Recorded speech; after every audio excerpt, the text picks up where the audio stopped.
The night everything shattered, I was sitting in my car outside a fancy downtown restaurant, gripping my phone so tightly my fingers went numb. The screen displayed a single location, glowing like a tiny, taunting beacon on the map. Emily wasn't at a work dinner. She was here, and she wasn't alone. I had tracked her phone. It wasn't something I had ever done before, but instinct took over when the lies piled too high. A few taps, a few swipes, and there it was, her exact location.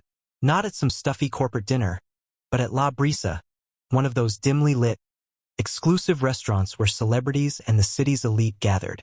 I sat there, my pulse hammering in my ears, watching as her location didn't move. She was settled in, comfortable. I didn't even hesitate. I got out of the car. The restaurant was sleek, modern, designed to make you feel like you were somewhere important. The kind of place where the waitstaff never rushed, where conversations were hushed, intimate. I walked in, scanning the room, my heart thudding against my ribs. And then I saw her. Emily was sitting at a table near the back, a glass of wine in hand, laughing. But it wasn't just her laughter that froze me in place. It was who she was with.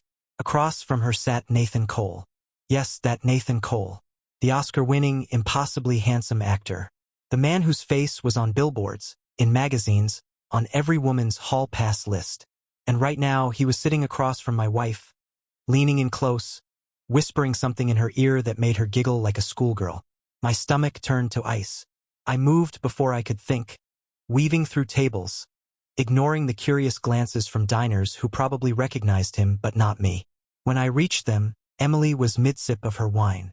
She saw me just as she lowered her glass, and in that split second, I saw it pure, undiluted shock. But then, just as quickly, she masked it.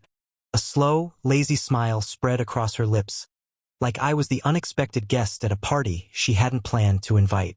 "Hey, babe," she said, smooth as silk, as if she wasn't on a date with a man who graced movie posters.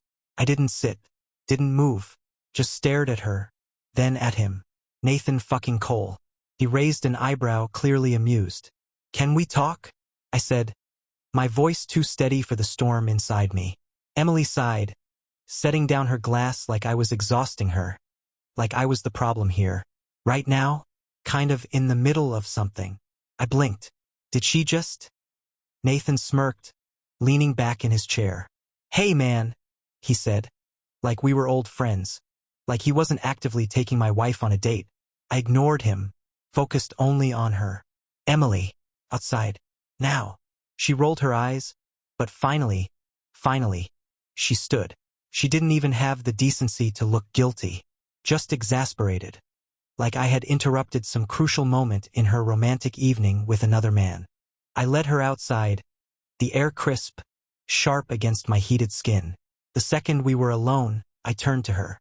"Explain. Right now." She crossed her arms. "What's there to explain?" My jaw clenched. "You're on a date. With Nathan Cole." "What the hell?" She scoffed, tossing her hair over her shoulder. "It's not a date." I let out a hollow laugh. "Are you serious? I just saw you too." Emily sighed, as if I was a child who didn't understand the rules of the world. "Nathan invited me, that's all. He wanted to meet. It's not what you think." "Then what is it?"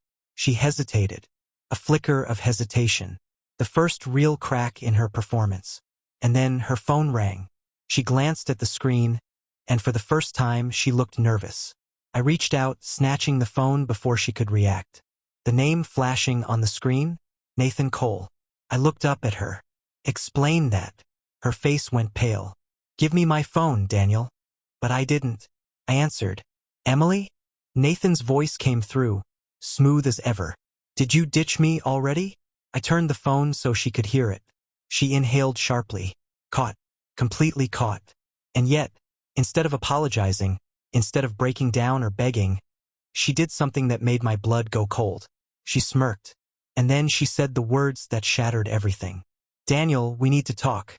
We're getting a divorce." I stood there, the cold night air pressing against my skin, Emily's words still ringing in my ears. "We're getting a divorce." Like she was casually mentioning the weather. Like she wasn't detonating a bomb in the middle of my life. My fingers tightened around her phone. She didn't even flinch. If anything, she looked relieved, like she had been waiting for this, like I had finally caught up to the reality she had been living in for God knows how long. Nathan was still on the other end of the call. His voice crackled through the speaker, low and smooth. "Emily? You good?" She held out her hand, palm up, eyes locked on mine. "Give me the phone, Daniel." I didn't move. My pulse was a war drum in my ears. I wanted to scream, to demand an explanation, to shake her until she made sense again. But all I could do was stand there, staring at the woman I thought I knew. "Daniel," she said again, slower this time, as if she were speaking to a child. "Give me the phone." And in that moment, something inside me snapped. I pressed the speaker button. "Hey, Nathan," I said, my voice eerily calm. There was silence on the other end. Then a chuckle. "Ah," Nathan said. "So you're the husband." The husband. Like I was some irrelevant side character in my own life. Emily closed her eyes for a second, inhaled, then reached for the phone. I yanked it back before she could touch it. "How long?" I asked. She blinked. "What?" I took a step closer, my breath fogging in the cold air. "How long?" She sighed, running a hand through her hair. "Daniel, does it matter? Does it matter?" I laughed, sharp, bitter. "You tell me. Should I be thanking you for at least waiting until our anniversary passed before screwing a celebrity? Or have you been at this longer than I even want to know?" She didn't answer. That was an answer in itself. Nathan's voice cut through the silence. "Look, man, maybe this isn't the time." I turned the phone off and tossed it onto the pavement. It landed with a sharp crack. Emily's eyes widened. "What the hell is wrong with you?" she snapped. "Me?" I stepped closer, my voice low, shaking with fury. "What's wrong with me? You've been sneaking around, lying, cheating. And now you're standing here acting like you're bored." She didn't even deny it, didn't try to soften the blow to salvage anything. Instead, she rolled her eyes. "You're being dramatic." I let out a short, humorless laugh. "I just caught you having dinner with Nathan Cole. I just listened to you lie to my face. And now you're telling me we're getting divorced, but I'm being dramatic?" Emily exhaled sharply, crossing her arms. "Jesus, Daniel, just listen for a second. This was going to happen eventually. You and I both know that." I took a step back. "Wow." She ran a hand down her face, like I was exhausting her. "I was going to talk to you about this soon, but you just had to come storming in here, making a scene." I could feel my jaw tightening so hard it hurt. "So this is my fault now?" Her eyes flickered with something I couldn't quite place. And then, suddenly, her whole demeanor shifted. Her shoulders dropped, her face softened, and she reached out, resting a hand on my arm. "Daniel," she said, her voice lower now, almost patient. "I don't want to fight with you. Let's just—" I stepped back, shaking her hand off. "Don't do that." Her expression turned blank. "Do what?" I stared at her, my breath coming hard. "That." The soft voice, the fake concern. "You don't get to cheat on me and then act like you're the reasonable one." Emily's lips pressed together in a thin line. And then her phone rang again. She didn't even hesitate this time. She pulled it out of her pocket and answered, turning slightly away from me. "Hey," she said, voice instantly lighter. "Nathan." Again. I felt something hot and ugly rise in my chest. I reached for the phone, but this time, she was ready. She spun away from me, pressing the phone tighter to her ear.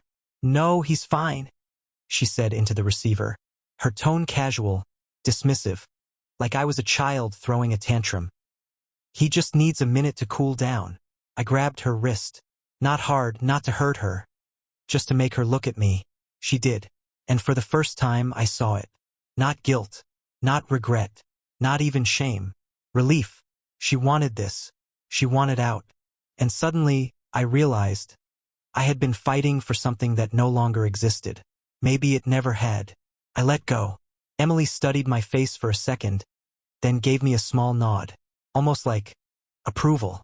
Then she turned, walked back inside the restaurant, and left me standing there, alone. I watched her disappear through the doors.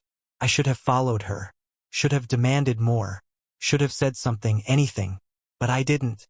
Because for the first time in our entire relationship, I didn't care what she had to say anymore. I didn't go home that night. I got in my car, drove aimlessly through the city, and let the streetlights blur past me in streaks of orange and white. My mind was racing, stuck on a loop of Emily's voice. Her smirk, her casual "we're getting a divorce," like she was ordering a drink at a bar. The way she looked at me, like I was nothing.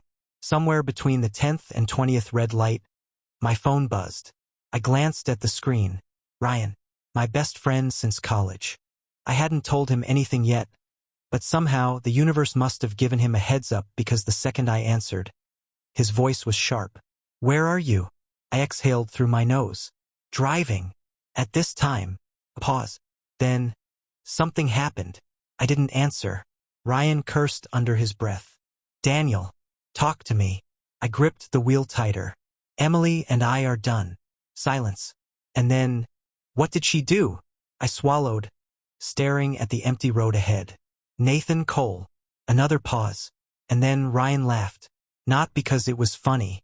Not because he didn't believe me. It was that kind of laugh people let out when they're so shocked that their brain short-circuits. "Wait, the Nathan Cole? Movie star? Heartthrob? Billionaire Nathan Cole?" "Yup." Ryan let out a slow whistle. "Well, that's a plot twist." I didn't respond. After a beat, his tone shifted. Lower. Angrier. "She cheated on you with a dude who pretends to be other people for a living?" That got a bitter chuckle out of me. "Guess so." Ryan was quiet for a second, then asked the one question I hadn't let myself think about yet. "What are you gonna do?" And I had no answer. I could hear Ryan shifting in the background, probably pacing. "You know what? Screw her. And screw him. I bet this is some temporary fling. She thinks she's playing in the big leagues now." I leaned my head against the headrest. She looked relieved, like she wanted me to find out. "Yeah," he scoffed. "Good.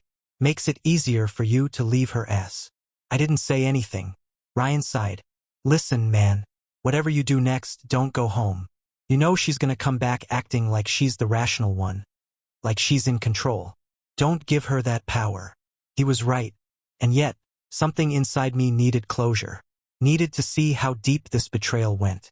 So instead of going to Ryan's place, instead of crashing at a hotel, I did something I probably shouldn't have. I turned the car around. And I drove home. The house was dark when I pulled up. Emily's car wasn't in the driveway. Good. That meant she was still with him. I stepped inside. The air thick, suffocating. Every corner of this house held memories, our memories. The couch where we had late-night movie marathons. The kitchen where she used to sit on the counter and steal bites of whatever I was cooking. The stairs where she once pushed me down as a joke because I told her pineapple didn't belong on pizza. And now, it was all tainted. I made my way to our bedroom, and the second I flicked on the light, I felt it. Something was off. The closet door was open. Emily's side half empty. I stepped closer, my stomach twisting. Her favorite clothes? Gone. The shoes she never shut up about? Missing. Even the tiny jewelry box I got her for our first anniversary? Gone. I moved to the bathroom. Same thing. Her skincare, her perfume, the tiny hair tie she always left on the counter vanished. And then I saw it. A note. A single sheet of paper on my nightstand. Folded neatly. My hands felt ice cold as I reached for it, unfolding it with slow, deliberate movements. "Daniel, by the time you read this, I'll be gone. I didn't want to do this the dramatic way. You deserve better than that. I know you hate me right now, and that's okay. Maybe one day you'll understand why I had to do this. Take care of yourself." Emily, I stared at the words until they blurred. No apology. No explanation. Just this. Clean, calculated exit. She had planned this. Long before tonight. Long before I ever caught her. And somehow, that hurt more than the cheating that I stood there, gripping the note so tightly it crumpled in my fist. My pulse was pounding in my ears. My breath uneven. She planned this. This wasn't some moment of weakness. It wasn't a drunken mistake. It was deliberate, calculated. Emily didn't just cheat on me. She left me, and she did it so smoothly, so efficiently, that it was almost like she had rehearsed it. The missing clothes, the empty bathroom shelves, the note already written. I felt sick. I sank down onto the edge of the bed we shared, The bed she had probably been lying in while texting him. The sheets smelled like her. I hated that. My hands curled into fists. My entire body burning with an emotion I couldn't even name. Was it rage? Was it heartbreak? Was it humiliation? All of the above? I needed answers.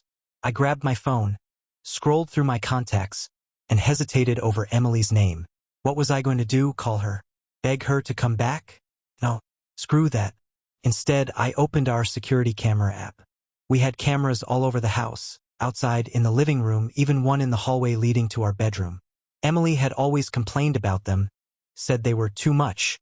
But I insisted. I liked knowing what was happening when we weren't home. I tapped on the hallway camera feed. The footage loaded. 9:45 p.m. I had been sitting outside the restaurant around that time. Emily was supposed to be at her work dinner. And then there she was, walking into the house, alone. She moved quickly, heading straight for the bedroom. I skipped ahead. 10 minutes later, she emerged, now carrying a suitcase. My stomach twisted. She wheeled it down the hall, grabbed her coat from the rack, and then she paused. Right at the front door, she pulled out her phone. Her face was partially turned toward the camera, and I watched as she typed something out. Then she smiled.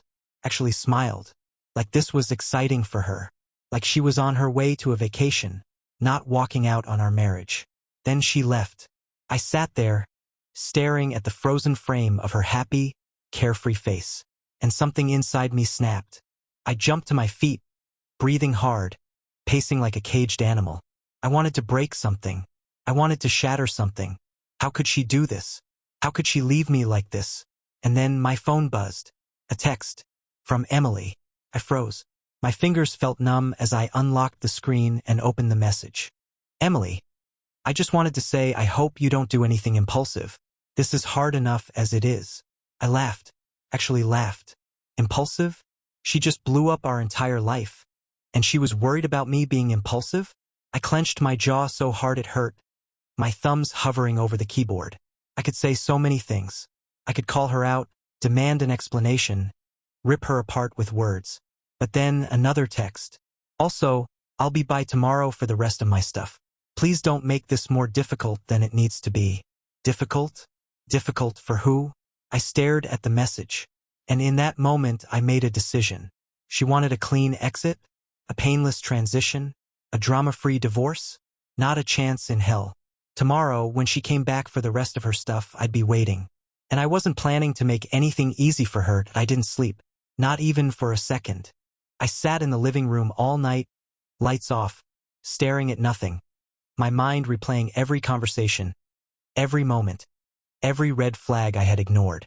Emily had played me like a damn fool, walking out of my life on her own terms, and now she thought she could waltz back in to collect her things like this was some kind of business transaction. She wanted an easy exit? Not happening. By the time the sun started creeping through the blinds, my plan was set. Emily texted me at 9:06 a.m. I'll be there in an hour. Hope we can keep this civil. Civil.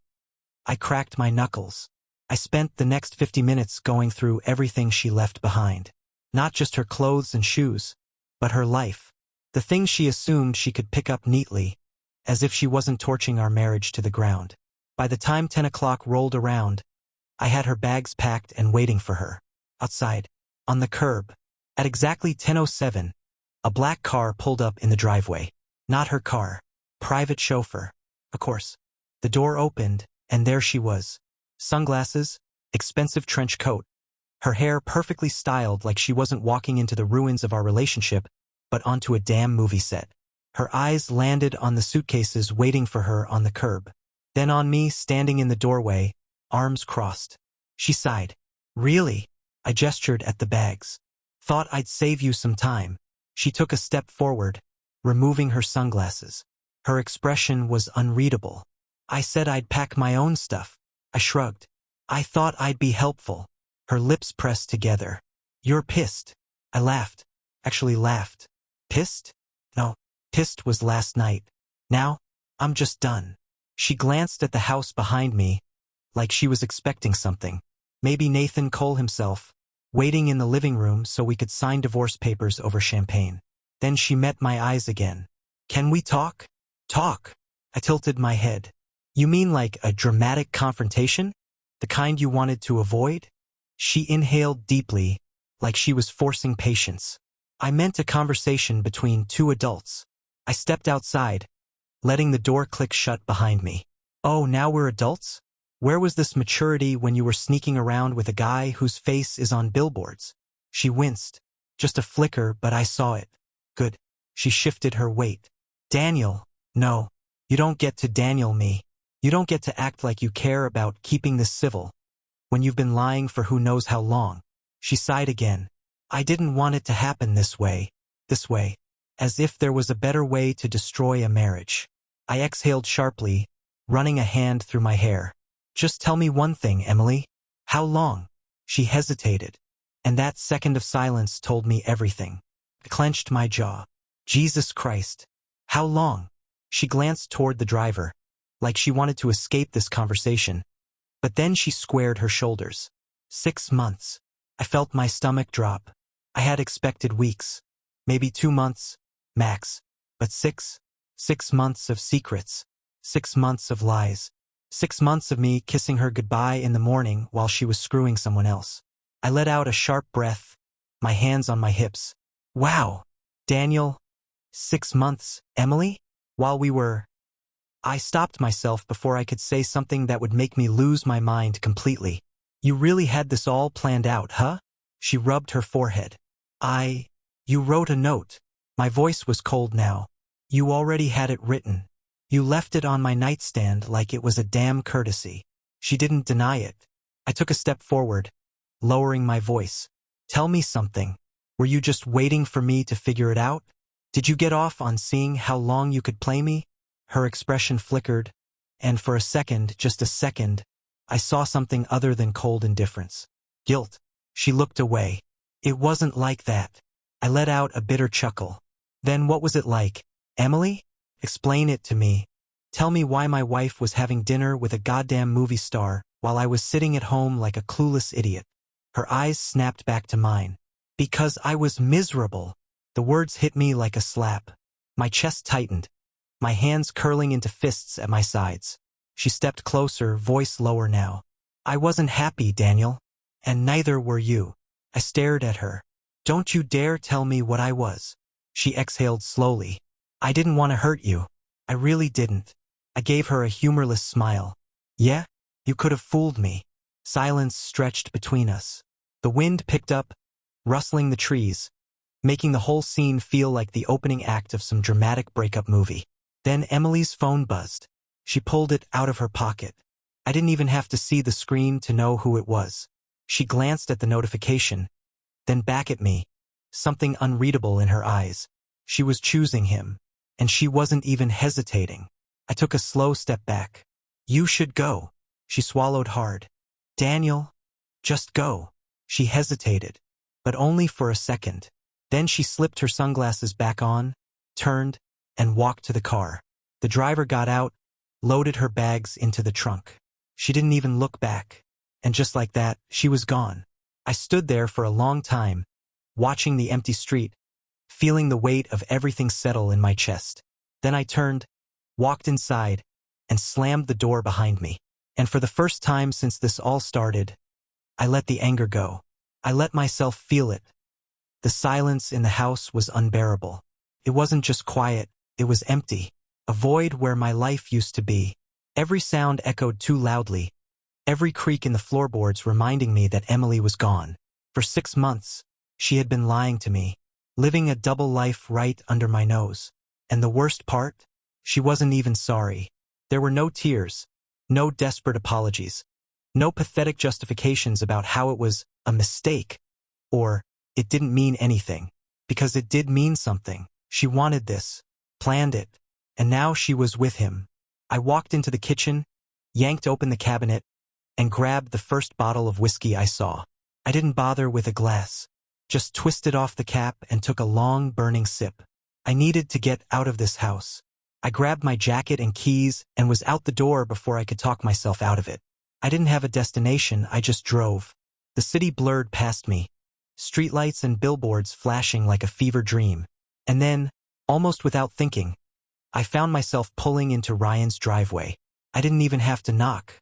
The moment I stepped out of my car, the front door flew open. Ryan stood there in sweatpants and a wrinkled t-shirt, his face a mixture of exhaustion and rage. "I was about to come find you," he said, arms crossed. "But I figured you'd either be drinking alone or driving around like a psychopath." I gave him a deadpan look. "Good guess." He stepped aside, motioning me in. "Get your ass inside." I walked in, and the second the door shut behind me, it was like a dam broke. Ryan didn't ask me how I was feeling. He already knew. He didn't ask me what happened. He knew that too. Instead, he went straight to the kitchen, grabbed 2 beers from the fridge, and shoved one into my hand. Then he sat down on the couch and just waited. I exhaled, flopping onto the couch beside him. She was seeing him for 6 months. Ryan cursed under his breath. "I swear to God, Daniel, you give me the word, and I'll break his $1 million face." I let out a hollow laugh. Tempting. We sat in silence for a minute, drinking. Then Ryan leaned forward, elbows on his knees. "Tell me the plan." I frowned. "Plan?" Ryan looked me dead in the eye. "You're not gonna sit around, drowning in whiskey, while she prances around with a goddamn movie star. So, what's the plan?" I sighed, rubbing my face. "Ryan, I don't even know what the hell just happened. She left. Man. She packed her stuff, took a chauffeur, and left like she was checking out of a hotel." Ryan's jaw clenched. "Good. Let her leave. Let her be his problem now." I leaned back against the couch, staring at the ceiling. "I don't even recognize her anymore." Ryan scoffed. "That's because the real Emily, the one you loved, probably hasn't existed in a long time." The truth of that statement settled deep in my chest, heavy and suffocating. Ryan shifted, sitting up. "All right, new question. What's she expecting you to do?" I hesitated. "She expects me to roll over, to sign the divorce papers. Let her take her clean, easy exit." Ryan nodded. "Then don't give her what she wants." I frowned. "Meaning?" He smirked. A dangerous smirk. "She cheated on you, Daniel. That means this divorce? You control the narrative." Something in my brain clicked. Emily wanted no drama. A quick, painless split so she could run off into the sunset with Nathan Cole. But what if I made sure things weren't so easy? Ryan leaned closer. "She thought she could play you. Now, it's time to remind her who the hell she's dealing with." I took a slow sip of my beer, my mind suddenly very clear. She wanted war? Fine, let's go to war. The next morning, I woke up with a plan. Emily thought she could walk away clean, no mess, no consequences. She thought I'd sign the papers, maybe cry a little, and let her slip away into the arms of a Hollywood superstar. But she underestimated me. By 9 a.m., I was sitting in a lawyer's office, sipping burnt coffee while flipping through a folder of every possible way I could make this divorce a living hell for her. Ryan was right. She cheated. That meant, in the eyes of the court, she was the one at fault. And lucky for me, we lived in a state where infidelity could wreck her settlement. My lawyer, a sharp-eyed woman named Monica Wells, skimmed through my notes and gave a satisfied nod. "So, just to be clear, you're not looking for a fair split?" I laughed. "Monica, I want her to regret everything." She smirked. "Then you came to the right place." By noon, the first move was in play. Step 1. Freeze our accounts. Emily had been spending my money like crazy the last few months. High-end restaurants, designer clothes, a 5-star spa retreat I never questioned. Now, she was about to feel it. I pulled up the banking app on my phone, tapped a few buttons, and boom. All joint accounts locked. A minute later, my phone buzzed. "Emily, why is the bank saying our account is frozen?" I smiled to myself, typing back. "Oh, weird. Probably because we're getting a divorce." No response. 2 minutes later, she called. I let it ring. Step 2. Expose the affair. Emily wanted this divorce to be quiet, easy. So far, she and Nathan had managed to keep their little romance out of the public eye. But me, I didn't owe them privacy. I drafted an email to a journalist friend of Ryan's. Nothing dramatic, just facts. A simple message. Emily Carter is divorcing her husband of 5 years after having an affair with Nathan Cole. Just thought you'd want to know. I attached a picture. the security cam footage of Emily leaving our house with her suitcase, smiling at her phone.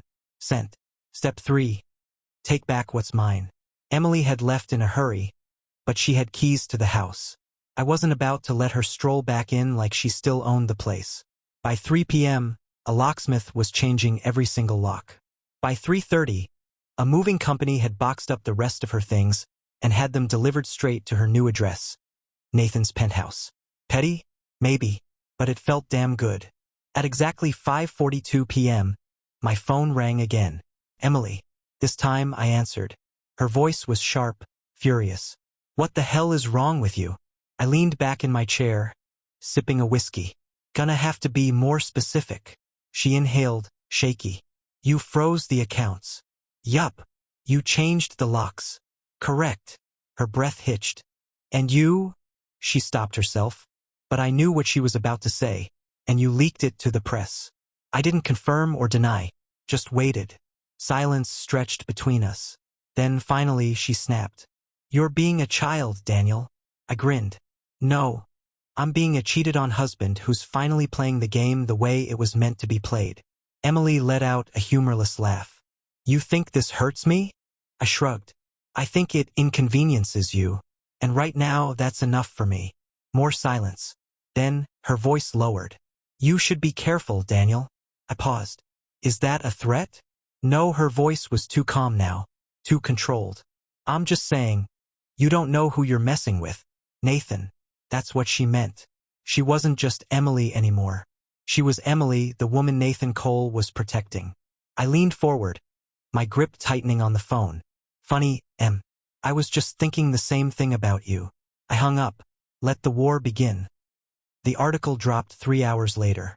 I was in my kitchen, eating a sandwich like nothing had happened, when my phone started blowing up.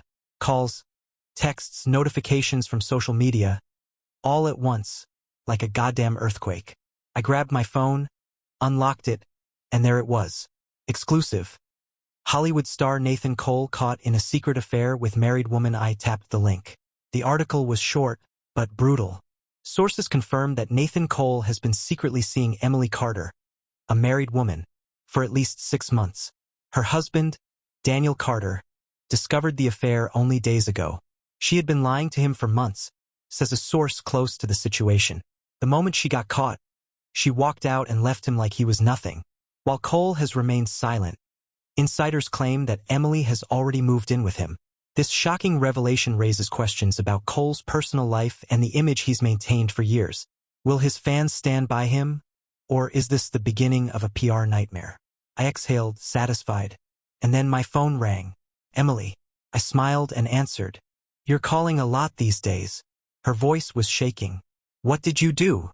I took a bite of my sandwich. Lunch. What about you? Daniel. I swallowed, wiping my mouth. Oh, you mean the article? Yeah, I just told the truth. Thought the world deserved to know what kind of person Nathan Cole really is. She screamed in frustration. You just made this so much worse. Do you have any idea what you've done? I leaned back in my chair, smirking. I don't know, Em. Maybe you should have thought about that before you let a celebrity ruin our marriage. She was breathing hard now, furious. Nathan's team is going to destroy you for this. I laughed. What are they gonna do? Sue me for telling the truth? She didn't answer. Instead, she said, Nathan wants to talk to you. I raised an eyebrow. Oh? Your boyfriend needs you to be his messenger now. Just answer when he calls. Click. I stared at my phone. And then, not even 5 minutes later, an unknown number popped up on my screen. I answered. Yeah.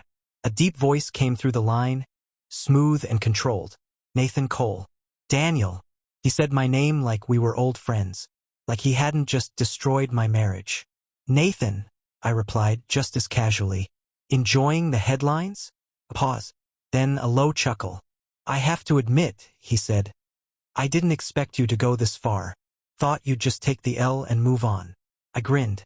You mean like how you expected me to just roll over while you stole my wife? Silence. Then he sighed. Listen, we can make this easy, or we can make this ugly. And trust me, you don't want ugly.